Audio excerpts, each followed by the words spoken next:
all it is the art of doing nothing. Okay, and it's important because I think when we grow up, right, there's all this stuff happening to you in your life, and some of it you're processing, some of it you're absorbing, and some of it you should probably think a little bit more about and work through, but you don't. You don't have time. So it gets buried in you. And it's all these preferences and judgments and unresolved situations and issues. And it's like your email inbox. It's just piling up, email after email after email that's not answered, going back 10, 20, 30, 40 years. And then when you sit down to meditate, those emails start coming back at you. Hey, what about this issue? What about that issue? Have you solved this? Did you think about that? You have regrets there? You have issues there? And that gets scary. People don't want to do that. So like, it's not working. I can't clear my mind. I better get up and not do this. But really what's happening is it's self-therapy. It's just that instead of paying a therapist to sit there and listen to you, you're listening to yourself. And you just have to sit there as those emails go through one by one. You work through each of them until you get to the magical inbox 0. And there comes a day when you sit down, you realize the only things you're thinking about are things that happened yesterday because you've processed everything else. Not necessarily even resolved it, but at least listened to yourself.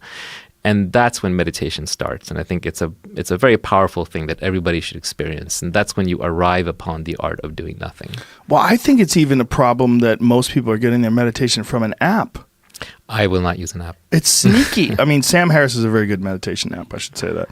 But you should be able to just do it. And many people can't. It is literally the art of doing nothing. Yes. So all you need to do for meditation is just sit down, close your eyes, comfortable position, whatever happens, happens. If you think, you think. If you don't think, you don't think. Don't put effort into it. Don't put effort against it. It's all you need. Do you concentrate on your breath, or Nothing. do you have a specific technique? Nothing. No, You just sit. You just sit. I think about my breath. That's all I do. I try to only concentrate on breathing. I used to do that, but at some level, all the concentration, every meditation technique is leading you to the same thing, which is just witnessing.